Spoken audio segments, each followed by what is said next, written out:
Homework problem 5. We're supposed to graph y equals negative the sine of x plus pi over 3. The argument in this function is x plus pi over 3. We'll talk about that in a minute, but let's go through what we know. The amplitude, well, the coefficient out front, the a that's being multiplied by the whole function, well, it's -1, so the amplitude is the absolute value of that. The amplitude is 1. It doesn't change. The negative's just going to flip it upside down. The new period, does it have a new period? Let's see. The new period is 2 pi divided by, if you remember the notation that we used, 2 pi divided by omega, whatever is times x, that's 1, 2 pi over 1. So the period of this function doesn't change. It still has amplitude 1. It still has period 2 pi. Let's see. Is there a vertical shift? Well, what's added at the end plus 0, right? There is no vertical shift. Is there a phase shift? In other words, a phase shift is the fancy word we use mainly because of physicists. Phase shift is a horizontal shift. The phase shift here is an opposite of pi over 3, right? Opposite of omega, phi, right? The opposite of phi over omega. So what have we got here? Negative pi over 3 over 1. This whole thing gets shifted pi over 3 to the left. Remember, if you're adding something in here from the beginning of the semester, if you're adding something, the shift is to the left. So there is the information about it. If you might be able to just take that information and graph it. I'm going to use a different piece of paper to go through this one more time. Well, maybe not one more time. Probably I'll do it several times in detail, right? There are certain arguments that I like for the sine and the cosine function. And if you remember those arguments that are nice to plug in, it's these angles, the quadrantal angles that land on the axes. 0, if I plug in 0, the sine of 0, I know that one, it's 0. The sine of pi over 2 is 1. The sine of pi, I know if this thing inside the parentheses turns out to be one of those nice things, if it turns out to be 0, or if it turns out to be pi over 2, or if inside the parentheses, after I evaluate what's in the parentheses, I get pi. That's easy to evaluate. Or 3 pi over 2, or 2 pi. Those are all easy to evaluate. And so I'm going to put a column in here I don't usually put. Here's an equation. And my equation is this. I want the argument inside the parentheses to be that value. If x plus pi over 3 inside the parentheses, so I plug in something and I get 0, then I find the sine of 0, that's easy. So I want 0 to be x plus pi over 3. I want pi over 2 to be x plus pi over 3. I want pi to be x plus pi over 3.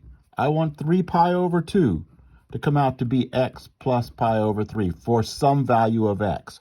I want 2 pi to be x plus pi over 3. If there is a value of x that I plug in, and I add pi over 3, and then I get 2 pi, I would take the sine of 2 pi. That's easy, I know it. So I'm hoping that the thing inside turns out to be one of these, in this case, 5 numbers.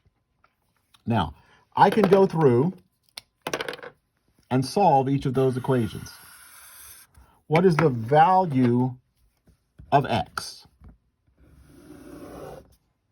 Well, if excuse me, if x plus pi over 3 is 0, If I subtract pi over 3 from both sides, I get x is negative pi over 3.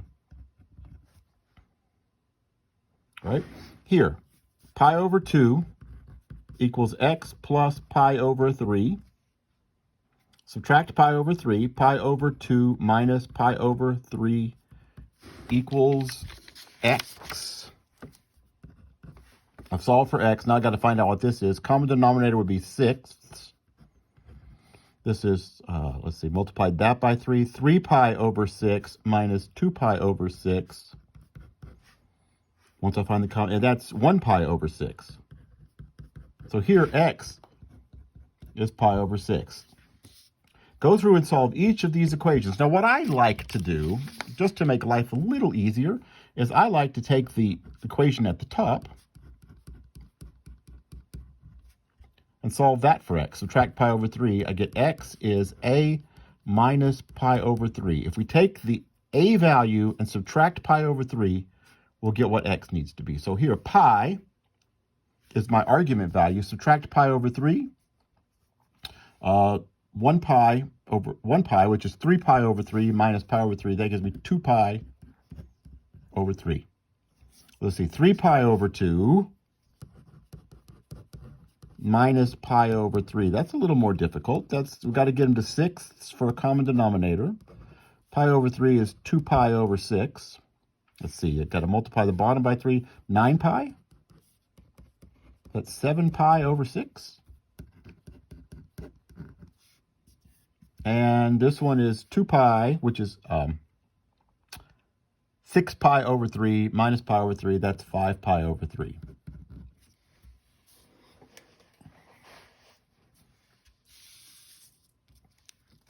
And let's find the sine of x plus pi over 3, which is not exactly what we want, but we'll get back to that in a moment. What is the sine of x plus pi over 3? If x is negative pi over 3, that's my x value. Negative pi over 3 plus pi over 3 is 0. That's the argument I wanted. Sine of 0 is 0. Okay, pi over 6 for x. Pi over 6 plus pi over 3 is pi over 2. Sine of pi over 2 is 1. In fact, when I plug in one of these numbers, I'm going to get the argument that I was hoping for. And so this is 0, negative 1, 0. Those are just, the arguments here are going to be the points on the unit circle. And then really what I want is negative of that. The negative of the sine of x plus pi over 3 is 0, negative 1, 0, 1, 0. That's the opposite. So I'm going to plot those points. Oh, you can't see that. I'll plot those points on my graph. Those are a little hard. Here's the x column. Here's the y column that tells me x is negative pi over 3.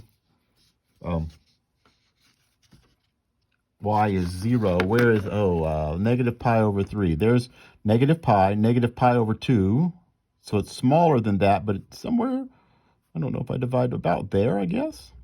There's negative pi over 3, 0. The next point I got was pi over 6, negative 1. Pi over 6, yikes. About there, I think, negative 1. Then 2 pi over 3, I think that's about there. My grid is not set up for pi over 3. 3 pi, x is 7 pi over 6. The y value should be 1. That's 6 pi over 6, so another pi over 6. The y value should be 1. If x is 7 pi over 6, y is 1. If x is 5 pi over 3, y is 0.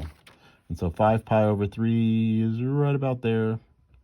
And so one period of this graph, one fundamental cycle of it looks like this. And then, of course, it will keep going in both directions.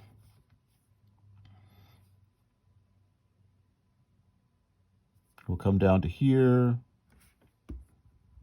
and then go up to there, and up to there. Just the points on my grid are not easy to find pi's over 6s and pi's over 3s, but that's what this graph is going to look like.